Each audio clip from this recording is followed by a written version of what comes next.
இன்னைக்கு செட்டிநாட் ஸ்பெஷல் பலகாரம் ஒன்று பண்ண போகிறேன். ரொம்பவே டேஸ்டியாக இருக்கும். இந்த செட்டிநாட் வெள்ளை பணியாரமும் கார சட்னியும் எப்படி செய்கிறதுன்னு இந்த வீடியோவில் பார்க்கலாம். இந்த வெள்ளை பணியாரம் பண்ணுறதுக்கு 1 கப் பச்சரிசி எடுத்திருக்கேன். நீங்கள் எந்த கப் எடுத்திருக்கீங்களோ அதுக்கு கரெக்ட் அளவு அரிசி எடுத்துருங்க. அதுக்கு மேலே எவ்வளவு உளுந்து வைக்க முடியுமோ அவ்வளவு உளுந்து எடுத்துக்கலாம். இப்போ எனக்கு 1 கைப்பிடி அளவு உளுந்து கரெக்டாக இருக்குது. இது ஒரு 1 மணி நேரம் ஊற வைக்கலாம். அரிசி 1 மணி நேரம் ஊறினதுக்கப்புறம் ஒரு மிக்சி ஜாரில் போட்டு நல்லா நைஸாக அரைக்கலாம். ரொம்ப தண்ணி ஊற்றி அரைக்க வேண்டாம், கொஞ்சமாக தண்ணி ஊற்றினா போதும். இதில் தேவையான அளவு உப்பு போட்டு இந்த மாதிரி நல்லா நைஸாக அரைச்சி எடுத்துக்கோங்க. இது இன்னொரு பவுலுக்கு மாற்றிட்டு இதில் கொஞ்சம் கொஞ்சமாக பால் ஊற்றி மிக்ஸ் பண்ணலாம். நான் கிட்டத்தட்ட 1/4 கப் பால் எடுத்திருப்பேன். நல்லா மிக்ஸ் பண்ணி விட்டுக்கோங்க. இதில் 1 டீஸ்பூன் சுகர் ஆட் பண்ணி மிக்ஸ் பண்ணலாம்.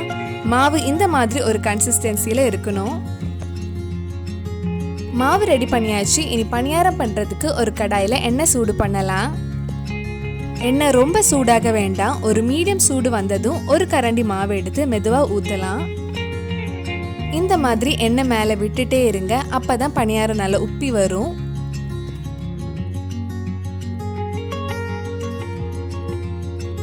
பாருங்க, பணியாரம் நல்லா அழகாக உப்பி வந்திருக்கு. இப்போ இது எண்ணெயில இருந்து எடுத்து மாற்றிடலாம்.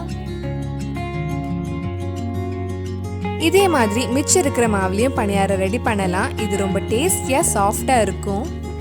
இந்த செட்டிநாட் ஸ்பெஷல் வெள்ளை பணியாரம் எனக்கு சீதா ஆண்டி ஒருத்தங்க தான் பக்கத்துலேருந்து எப்படி பண்ணுறதுன்னு சொல்லி தந்தாங்க. அவங்களுக்கு ஒரு பெரிய தேங்க்ஸ் சொல்லிக்கிறேன். அவங்கக்கிட்ட இருந்து நிறைய செட்டிநாட் காரைக்குடி ரெசிபிஸ் எல்லாம் கற்றுக்கிட்டு உங்கள் கூட ஷேர் பண்ணுறேன். பணியாரம் ரெடி பண்ணிட்டோம். இது தொட்டு சாப்பிட்றதுக்கு ஒரு சூப்பரான கார சட்னி ரெடி பண்ணலாம். ஒரு பேன்ல எண்ணெய் ஊற்றி கொஞ்சம் கடுகு, 1 டீஸ்பூன் உளுந்தம்பருப்பு போடலாம்.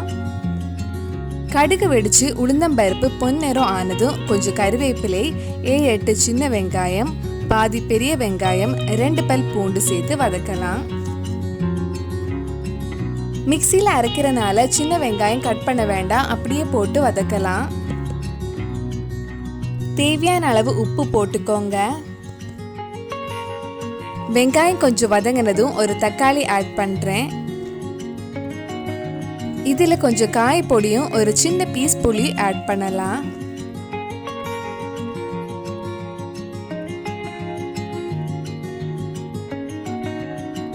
தக்காளி கொஞ்சம் வதங்கினதும் 1 டீஸ்பூன் மிளகாய் பொடி ஆட் பண்ணுறேன்.